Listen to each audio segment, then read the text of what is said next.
नमस्कार, आप देख रहे हैं एसपीडी न्यूज। दिन भर की ताज़ा खबरों के लिए अभी सब्सक्राइब करें एसपीडी न्यूज और खबरों में आगे बढ़ने से पहले वीडियो को लाइक जरूर से। और इसी के साथ आज की पहली बड़ी खबर कि पीएम मोदी ने बिहार विधानसभा में शताब्दी स्तंभ का किया लोकार्पण, लगाया कल्पतरु का पौधा। आपको बता दें कि बिहार पहुंचकर प्रधानमंत्री नरेंद्र मोदी ने बिहार विधानसभा भवन के 100 वर्ष पूरे होने के उपलक्ष्य में बनाए गए 40 फीट ऊंचे शताब्दी स्मृति स्तंभ का लोकार्पण किया। 2.5 टन वजन का इस कांसे से बना हुआ ये स्तंभ बिहार की 100 सालों की विधायी यात्रा की निशानी है और इसकी आधारशिला राष्ट्रपति रामनाथ कोविंद ने 21 अक्टूबर 2021 को रखी थी।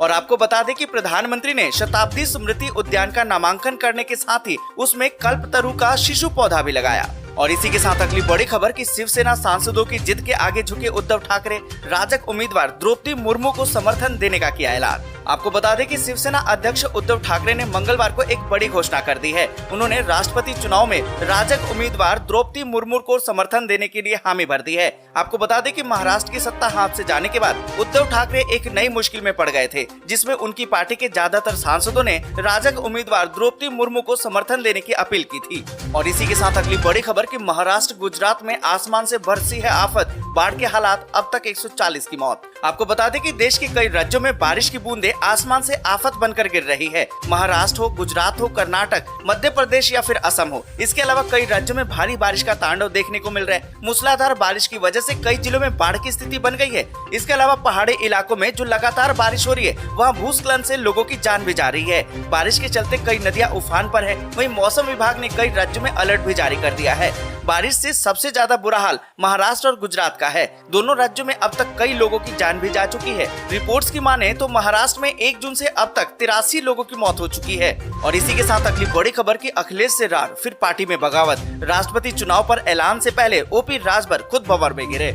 आपको बता दें कि उत्तर प्रदेश विधानसभा चुनाव 2022 में करारी हार झेलने के बाद से बीजेपी विरोधी खेमों में हलचल मची हुई है। कहीं गठबंधन टूट रहे हैं तो कहीं नेता रूठ रहे हैं। बगावत की ताजा आंच सुहेल देव भारतीय समाज पार्टी के द्वार तक पहुंच गई है। पार्टी के उपाध्यक्ष शशि प्रताप सिंह ने ओम प्रकाश राजभर पर गंभीर आरोप लगाते हुए उनका साथ छोड़ दिया है। आपको बता दें कि विधानसभा चुनाव में अखिलेश यादव के साथ मिलकर लड़ने वाले ओपी राजभर के लिए ये बड़ा झटका माना जा रहा है। पार्टी उपाध्यक्ष का पद छोड़ते हुए शशि प्रताप सिंह ने राजभर पर कई आरोप लगा दिए हैं। उन्होंने कहा है कि राजभर एक झूठे नेता हैं और वो सिर्फ अपने परिवार को आगे बढ़ाना चाहते हैं। और इसी के साथ अगली बड़ी खबर कि अखिलेश ने योगी सरकार पर कसा तंज, कहा कि अराजकता आबादी से नहीं, लोकतांत्रिक मूल्यों की बर्बादी से उपजती है। आपको बता दें कि समाजवादी पार्टी के राष्ट्रीय अध्यक्ष और सपा प्रमुख अखिलेश यादव ने सीएम योगी के जनसांख्यिकी असंतुलन के बयान पर पलटवार किया है। उन्होंने तंज कसते हुए कहा है कि अराजकता आबादी से नहीं, लोकतांत्रिक मूल्यों की बर्बादी से उपजती है। आपको बता दें कि विश्व जनसंख्या दिवस के मौके पर जनसंख्या स्थिरता पखवाड़ा की शुरुआत करते हुए योगी ने कहा कि जब हम परिवार नियोजन या फिर जनसंख्या स्थिरीकरण की बात करते हैं तो हमें ध्यान में रखना होगा कि जनसंख्या नियंत्रण कार्यक्रम सफलतापूर्वक आगे बढ़े, लेकिन जनसांख्यिकी असंतुलन की स्थिति भी न पैदा हो पाए। और इसी के साथ अगली बड़ी खबर कि रांची और देवघर के बाद झारखंड को मिले 3 और एयरपोर्ट, मंत्री ज्योतिरादित्य सिंधिया का बड़ा ऐलान। आपको बता दें कि प्रधानमंत्री नरेंद्र मोदी के देवघर आगमन पर नागरिक उड्डयन मंत्री ज्योतिरादित्य सिंधिया ने झारखंड को 3 और एयरपोर्ट का तोहफा दिया है। सिंधिया ने एक बड़ा ऐलान किया।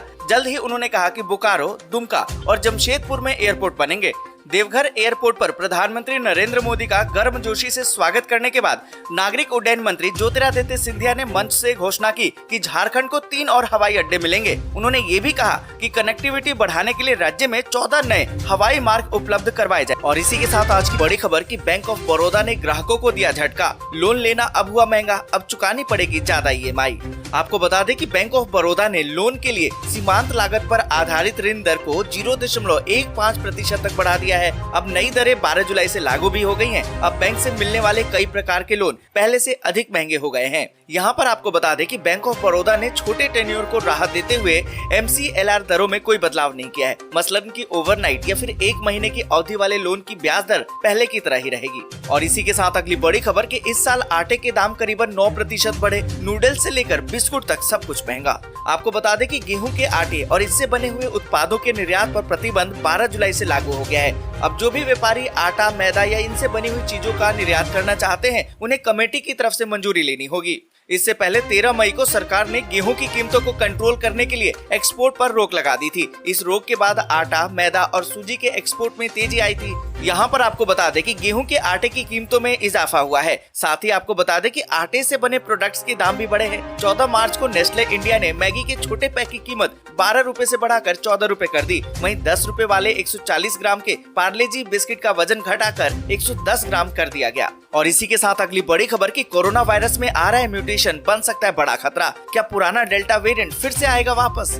आपको बता दें कि कोविड की वृद्धि ने एक बार फिर से लोगों की चिंता बढ़ा दी है, क्योंकि कोरोना वायरस लगातार म्यूटेट हो रहा है। नेशनल इंडियन मेडिकल एसोसिएशन कोविड-19 टास्क फोर्स के सह अध्यक्ष डॉक्टर राजीव जयदेवन ने बताया कि कोविड संक्रमण अनियंत्रित नहीं रह सकता है, क्योंकि वायरस लगातार म्यूटेंट हो रहा है। हम इस संक्रमण को अनियंत्रित नहीं होने दे सकते। हालांकि हम नहीं जानते हैं कि वायरस अधिक बदलेगा या मुख्य संक्रमण को बदल देगा। डेल्टा संस्करण के उदाहरण का हवाला देते हुए उन्होंने कहा है कि चिंताएं हैं कि पुराना डेल्टा संस्करण वापस आएगा, इसलिए हमें वास्तव में संरक्षित होना चाहिए। उन्होंने कहा कि हमें अतिरिक्त सावधानी बरतनी चाहिए और जब हम रोजाना बाहर जाते हैं तो कुछ बुनियादी सावधानियां जरूर बरतनी चाहिए। और इसी के साथ अगली बड़ी खबर कि एमपी, छत्तीसगढ़ और गुजरात समेत देश के कई हिस्सों में होगी जमकर बारिश, जारी हुआ है अलर्ट। आपको बता दें कि देश के कई हिस्सों में बारिश का दौर जारी है। मंगलवार को राष्ट्रीय राजधानी दिल्ली एनसीआर में भी बारिश हुई। इसके बाद दिल्ली और एनसीआर के तापमान में थोड़ी गिरावट जरूर आ गई है। इस बीच भारतीय मौसम विज्ञान विभाग ने एक भविष्यवाणी की है कि अगले 4 से 5 दिनों के दौरान छत्तीसगढ़, विदर्भ, मध्य प्रदेश, उड़ीसा, महाराष्ट्र, गुजरात और अन्य राज्य जैसे कि केरल, माहे, तटीय आंध्र प्रदेश, तेलंगाना और कर्नाटक में भी भारी बारिश होगी। इसके साथ ही देश के कुछ अन्य हिस्सों में भी गरज के साथ बारिश होने की संभावना है। और साथ ही आपको बता दें कि आईएमडी ने महाराष्ट्र के कोल्हापुर, पालघर, नासिक, पुणे और रत्नागिरी जिले के लिए 14 जुलाई तक भारी बारिश के लिए रेड अलर्ट जारी किया है। वहीं मुंबई की बात करें तो मुंबई के लिए अगले 3 दिनों के लिए ऑरेंज अलर्ट जारी किया गया है। और इसी के साथ अगली बड़ी खबर कि लालू को एम्स में गीता पाठ से रोका गया। आरोप लगाते हुए बोले तेज प्रताप, महापाप की सजा इसी जन्म में मिलेगी। आपको बता दें कि राष्ट्रीय जनता दल के अध्यक्ष और पूर्व रेल मंत्री लालू प्रसाद यादव इन दिनों दिल्ली के एम्स में भर्ती हैं। Lalu Prasad Yadav critical care unit यानी कि सीसीयू से कमरे में शिफ्ट हो गए हैं। लालू यादव की सेहत में सुधार के बीच उनके बड़े बेटे तेज प्रताप ने दिल्ली एम्स पर श्री भगवत गीता पाठ करने और सुनने से रोकने का आरोप लगाया है। आपको बता दें कि तेज प्रताप यादव ने ट्वीट करके आरोप लगाया है कि पिताजी को अस्पताल में श्रीमद् भगवत गीता का पाठ करने और सुनने से रोक दिया गया, जबकि पिता को गीता पाठ पढ़ना और सुनना काफी पसंद है। गीता पाठ से रोकने वाले उस अज्ञानी को ये नहीं पता है कि महापाप की कीमत उसे इसी जन्म में चुकानी होगी। और इसी के साथ अगली बड़ी खबर कि मान सरकार जल्द पूरा करेगी एक और चुनावी वायदा, इस तारीख से कार्यशील होंगे मोहल्ला क्लिनिक। आपको बता दें कि स्वास्थ्य देखभाल प्रणाली में महत्वपूर्ण सुधार करने और राज्य भर के लोगों को मानक स्वास्थ्य सेवाएं मुहैया कराने के लिए वो भी मुफ्त एक और बड़े चुनावी वादे को पूरा करते हुए मुख्यमंत्री भगवंत मान के नेतृत्व वाली राज्य सरकार स्वतंत्रता दिवस के अवसर पर यानी कि 15 अगस्त को मोहल्ला क्लिनिक कार्यशील करेगी। यानी कि 15 अगस्त से मोहल्ला क्लिनिक की शुरुआत हो जाएगी। पहली बार में राज्य भर में 75 मोहल्ला क्लिनिक कार्यशील कर दिए जाएंगे। इस वित्तीय वर्ष के अंत तक 109 मोहल्ला क्लिनिक स्थापित किए जाएंगे। और इसी के साथ अगली बड़ी खबर कि देश में बीते 24 घंटे में कोरोना के 13,615 नए मामले, पिछले एक हफ्ते में दर्ज हुए सबसे कम केस। आपको बता दें कि देश में कोरोना संक्रमण की स्थिति को लेकर अपडेट जारी किया गया है। देश में बीते 24 घंटे में कोरोना वायरस के 13,615 नए मामले सामने आए हैं। वहीं इसी दौरान 20 लोगों की मौत हो गई है। और इसी के साथ अगली बड़ी खबर कि यूपी पुलिस की बढ़ गई है ताकत। पासिंग आउट परेड के बाद 15,000 से अधिक सिपाही हुए शामिल। आपको बता दें कि 12 जुलाई को उत्तर प्रदेश पुलिस की ताकत में इजाफा हो गया है। मंगलवार को लखनऊ समेत 76 जगहों पर पुलिस की पासिंग परेड आउट के साथ ही उत्तर प्रदेश पुलिस को 15,000 से ज्यादा नए जवान और सिपाही मिले। बस यहीं तक। वीडियो आपको अच्छी लगी हो तो लाइक और शेयर जरूर कर दें। अगर अभी तक आपने चैनल को सब्सक्राइब नहीं किया है तो सब्सक्राइब